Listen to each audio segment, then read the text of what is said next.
बिनशर्त म्हणजे काय? नाही दुसरीकडे असं कुठच्याही अटी शर्तीशिवाय मी त्यांना विचारलं. दुसरीकडे असं ते म्हणतायत की मी फक्त हात नाही केला, फक्त राम मंदिरांचं ते सोडा, ते जाऊ द्या.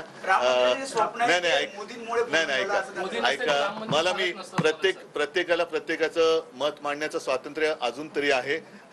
आणि अजून तरी मी एवढ्यासाठी की परत एकदा जर का हुकुमशाही सरकार आलं तर पुढच्या निवडणुकीला हेही स्वातंत्र्य राहणार नाही. आज सर्वसामान्य जनतेच्या असंतोषाचा जो मी उल्लेख केला, त्यांना बेकारीने ग्रासलेले आहे, महागाईने ते त्रासलेले आहेत. जी वचनं मोदी सरकारने, आणि महत्त्वाचा मुद्दा म्हणजे मी कालच्या माझ्या सभेत म्हटलं की आम्हाला भारत सरकार पाहिजे, मोदी सरकार नको. या देशाचं सरकार हे भारत सरकार आहे. त्याच्यामुळे एका व्यक्तीचं सरकार हे कदापि आम्ही आणि देशवासी मान्य करू शकत नाही. इतर जी काही त्यांनी एक आश्वासनं दिली होती 14 पासून 19 साली पण आणि आत्ता पण, त्यातलं कुठलंच तसं पूर्ण नाही झालेलं.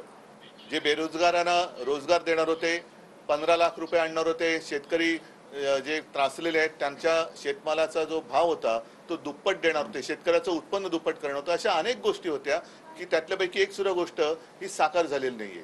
घराघरात नळातून पाणी देणार होते, ते काय झालेलं नाहीये. भ्रष्टाचार मुक्त करणार होते, तर सगळ्या भ्रष्टाचारांना स्वतःच्या पक्षात घेऊन इतर पक्ष त्यांनी भ्रष्टाचार मुक्त केले. हे एक काम त्यांनी केले. राहुल गांधी भंडाऱ्यात आहेत, दुसरीकडे महायुतीच्या एकत्रित सभा होत आहेत. महाविकास आघाडीच्या एकत्रित सभा कधी? महाविकास आघाडीच्या पण आता सभा सुरू करतोय आम्ही. आणि गेल्या आठवड्यात आमची पत्रकार परिषद झाली.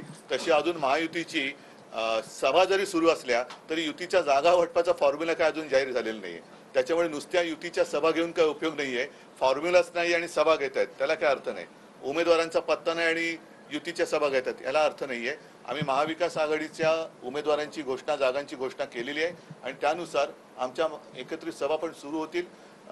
तुमच्या माहितीसाठी सांगतो की प्रत्येक ठिकाणी, अगदी आज राहुलजी आहेत, आणखीन कोणी आमचे तिथले नेते सुद्धा आहेत आणि काही जे नेते जाऊ शकत आहेत, जात आहेत, आम्ही सगळीकडे एकत्रितपणाने प्रचार करणार आहोत.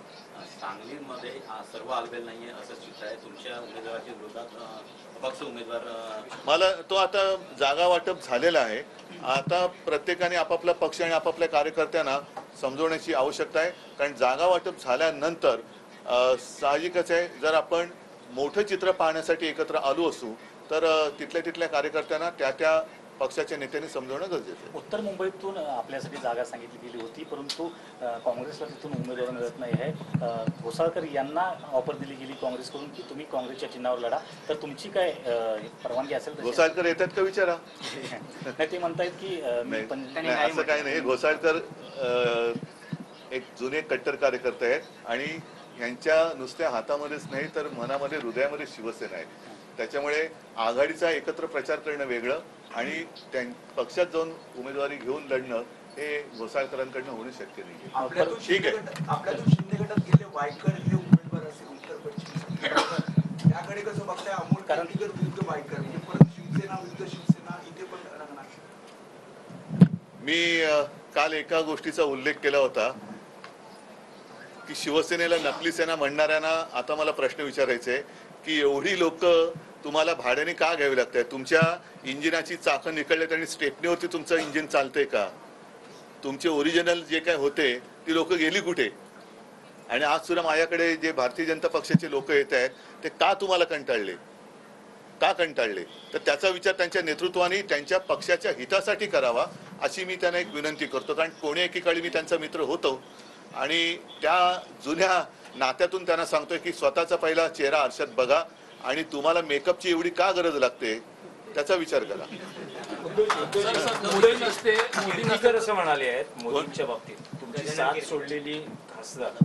कीर्तीकरांचं असं मत आहे की संसदेवर जरूर तुम्ही वर्चस्व प्रस्थापित करा, पण मित्रपक्षांचाही मान सन्मान ठेवा. अनुभव बरंच काही शिकवतो. चला लोक जय